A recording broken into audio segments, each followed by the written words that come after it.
আমরা খবর দেখাই সাধারণ মানুষের সমস্যা সমাধানের জন্য, কারণ আমরা খবর দেখিয়েছিলাম কুলতলিতে রিসর্টের জন্য ম্যানগ্রোভ কেটে ফেলা হচ্ছে। আর নিউজ 18 বাংলা এই খবর দেখানোর পরই কিন্তু তৎপরতা প্রশাসনের তরফ থেকে। খবরের জেরে পরিদর্শন বন দপ্তরের, দোষীদের শাস্তির দাবিতে স্থানীয়রাও সরব হয়েছে। আরো বিস্তারিত এই বিষয়ে অর্পণ জানাতে পারবে।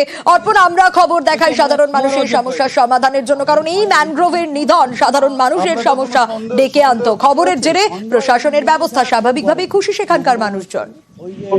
একদমই দেখো, গোপালগঞ্জের যে পিয়ালি নদী রয়েছে সেই পিয়ালি নদীতে স্থানীয় একটি রিসর্ট তৈরি হয়েছে পিয়ালি নদীর পাড়ে, এবং সেই রিসর্ট থেকে নদী দেখা যাচ্ছে না, সেই কারণে ম্যানগ্রোভ নিধন করা হয়েছিল। এই খবর আমরা গত শনিবার দেখিয়েছিলাম, এবং সেই খবরের জেরে আজ কুলতলির বিডিও অফিস থেকে একটি প্রতিনিধি দল, স্থানীয় প্রতিনিধি এবং তার সঙ্গে বন দপ্তরের আধিকারিকরা ঘটনাস্থল পরিদর্শন করেন, এবং সেখানেও গ্রামের মানুষজন তারা এই প্রতিনিধি দলের কাছে তারা আবেদন জানান যে এই ম্যানগ্রোভ নিধন যারা করেছে তাদের প্রত্যেককে কঠোর শাস্তির দাবি জানান। পাশাপাশি নিউজ 18 বাংলা এই খবর তুলে ধরার জন্য নিউজ 18 বাংলাকেও তারা ধন্যবাদ জ্ঞাপন করেন, কারণ ম্যানগ্রোভ ধ্বংস হলে আগামী দিনে কুলতলি সহ সুন্দরবনের একাধিক এলাকায় প্লাবনের আশঙ্কা একটা থেকেই যায় একেবারে। এবং আমাদের খবরের জেরে ব্যবস্থা নিয়েছে প্রশাসন, তাতে খুশি স্থানীয়রা। নদীতে পাশে জঙ্গল ম্যানগ্রোভ কেটে আমার একটা জায়গায় কেটেছে, গাছ ধরা যায়নি, কোন লোকটা কেটেছে। আপনারা চ্যানেলে এটা দেখিয়েছিল, দেখানোর পরে রেঞ্জার সাহেব বা উপর ভিডিও এবং প্রশাসনিক লোক এসেছিল, যে কেটেছে সেই ব্যক্তিকে আইনত শাস্তি দেবে বলে তারা আশ্বাস দিয়েছে আমাদেরকে। নিউজ 18 বাংলাকে ধন্যবাদ জানাই। আপনাদের তদারকিতে এবং আপনাদের এই খবর সম্প্রচার করার জন্য জয়েন্ট বিডিও সাহেব এবং বিডিও সকল কর্মাধ্যক্ষ আজকের এখানে এসে তদারকি করেছে। এই জন্য আপনাদের নিউজ 18 বাংলাকে অশেষ ধন্যবাদ জানাই। লোকালি তদন্ত করা হয়, অবশ্যই করা হয়। তার এগেনস্টে যা স্টেপ নেওয়া হয়েছে ব্লক লেভেলে সব কিছুই করা হয়েছে। আর যা প্রসিডিওর যেটা আছে সেটা আপনার ডিভিশন অফিস থেকে জানানো হবে। আর এবার নজর রাখবো জলদাপাড়ার সতর্ক বন দপ্তর। গন্ডার পোচিং এর আশঙ্কা গোয়েন্দা দপ্তরের, তাই চোরা শিকার ঠেকাতে মাইকিং শোনাবো। এটি আইনত দণ্ডনীয় অপরাধ। যদি কাউকে বনের মধ্যে পাওয়া যায় তাহলে তাকে ভারতীয় বন আইন 1927 এবং বন্যপ্রাণী সংরক্ষণ আইন 1972 অন্তর্গত আইনে আটক করা হবে। চোরা শিকার ঠেকাতে মাইকিং করা হচ্ছে। রাজকুমার জানাতে পারবে আরো ডিটেল। রাজকুমার, একেবারে জঙ্গল জুড়ে হাই অ্যালার্ট জারি বন দপ্তরে। একদমই সোনিয়া, দেখো একেবারে জলদাপাড়া জাতীয় উদ্যান জুড়ে কিন্তু হাই অ্যালার্ট জারি করা হয়েছে। একেবারে লাল সতর্কতা বলতে যা বোঝায় তাই জারি করেছে জলদাপাড়া জাতীয় উদ্যান কর্তৃপক্ষ। পুলিশ কুকুর নামানো হয়েছে, পুলিশ কুকুর দিয়ে সর্বত্র তল্লাশি চলছে। জলদাপাড়া জাতীয় উদ্যানের নিজস্ব যে স্নিপার ডগ, সেই স্নিপার ডগের তল্লাশি চলছে। গোটা যে বনাঞ্চল 216 স্কোয়ার কিলোমিটার বনাঞ্চল, সেটা স্ক্যানিং হচ্ছে।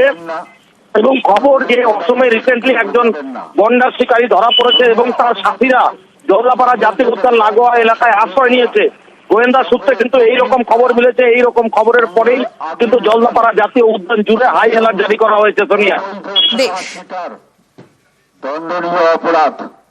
যদি কোনো ব্যক্তি বা ব্যক্তি সমূহ এই সমস্ত কাজের সঙ্গে জড়িত থাকেন তাহলে ভারতীয় বন্যপ্রাণ আইন 1972 অনুযায়ী 3 বছর থেকে 7 বছর পর্যন্ত জেল, 25,000 থেকে 1 লক্ষ টাকা পর্যন্ত জরিমানা অথবা উভয়ই হতে পারে। প্রোটেকশনের ক্ষেত্রে বেশ কিছু স্টেপ নিয়েছি, যেমন বিভিন্ন জায়গাতে আমরা বিভিন্ন ধরনের অ্যাওয়ারনেস ক্যাম্পেইন এবং মাইকিং এবং বিভিন্ন জায়গাতে নাকা চেকিং, আমাদের সার্চ অপারেশন, এরিয়া ডমিনেশন, এগুলো আমরা করছি। ট্র্যাপ সেট করা থাকে অথবা অস্ত্রশস্ত্র যেগুলো হান্টিং এর ক্ষেত্রে ব্যবহার করা, সেগুলো রিকভারির জন্য আমরা অপারেশন চালাচ্ছি। সাফল্যের সাথে কোচিং বা এই যে শিকার যেটা হয়, তো সেটাকে আমরা আটকাতে পারি। দহন জ্বালা এখন থেকে শুরু হয়ে যাচ্ছে, যদিও ভরা বসন্ত, কিন্তু তাপপ্রবাহের সতর্কতা দিচ্ছেন আলিপুর আবহাওয়া দপ্তর। বলা হচ্ছে এই রবিবার থেকে তাপপ্রবাহ শুরু হয়ে যাবে গাঙ্গেয় পশ্চিমবঙ্গে, দক্ষিণবঙ্গের মূলত পশ্চিমের দিকে জেলাগুলোতে সতর্ক করে দেওয়া হচ্ছে আগে থেকে এই যে তাপপ্রবাহ হবে এবং সেখানে তাপমাত্রা স্বাভাবিকের থেকে বেশ কিছুটা উপরেই থাকবে। বিশ্বজিৎ রয়েছে আমার সঙ্গে। বিশ্বজিৎ, কি বলছে হাওয়া অফিস?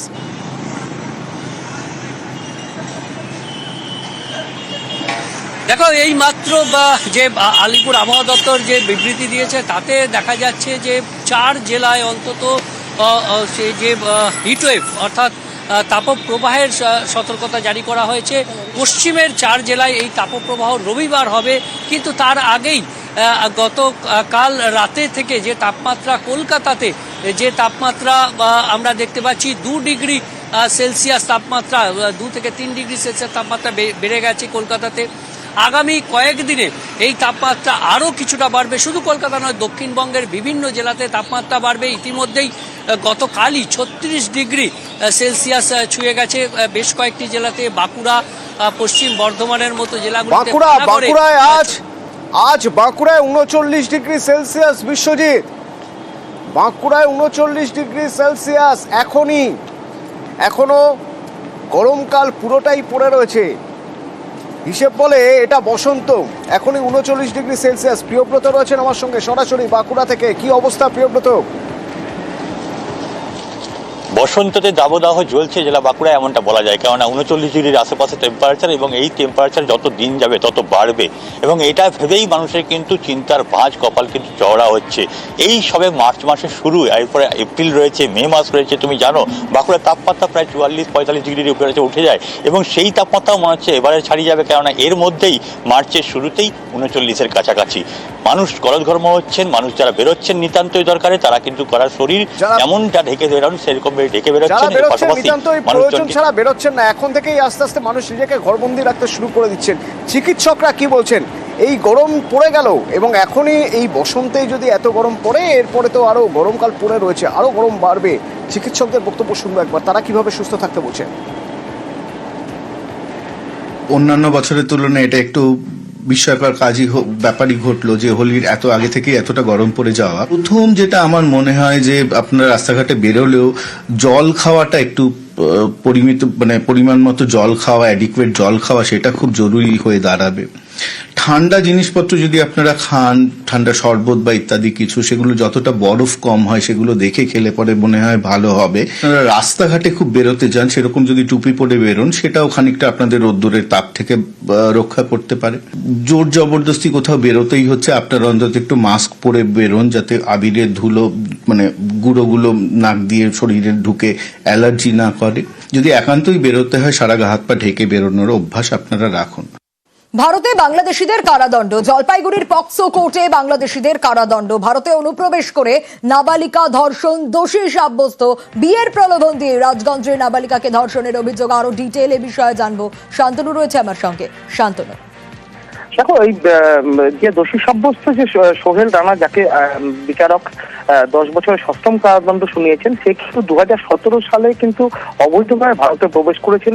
রাজগঞ্জ এলাকার একটি নাবালিকার সঙ্গে প্রেমের সম্পর্ক তৈরি করে পরে বিয়ের প্রলোভন দিয়ে তাকে কিন্তু একাধিকবার ধর্ষণ করেছে বলে অভিযোগ, এবং পরবর্তীতে যখন পরিবার অভিযোগ দায়ের করে, তারপরে কিন্তু সামনে আসে সে একজন বাংলাদেশি এবং অনুপ্রবেশের অভিযোগে অভিযুক্ত, এবং তারপরে কিন্তু দিনাটা অর্থাৎ কোচবিহারের দিনাটা থানা পুলিশ তাকে গ্রেপ্তার করে এবং আইনি প্রক্রিয়া শুরু হয়।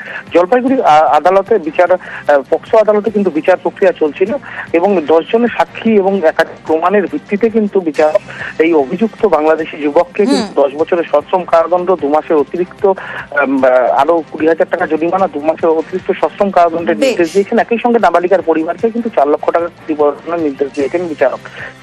বেশ।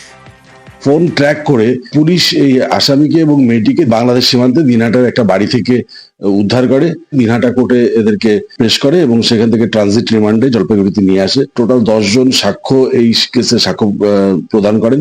মহামান্য আদালত এই আসামিকে দোষী সাব্যস্ত করেন এবং দোষী সাব্যস্ত করে 10 বছরের সশ্রম কারাদণ্ড, 20,000 টাকা জরিমানা, অনাদায় 2 মাসের কারাদণ্ড, এবং মেয়েটিকে 4 লক্ষ টাকা ভিকটিম কম্পেনসেশন দেওয়ার জন্য ডিস্ট্রিক্ট লিগাল সার্ভিস অথরিটিকে অর্ডার করেছে।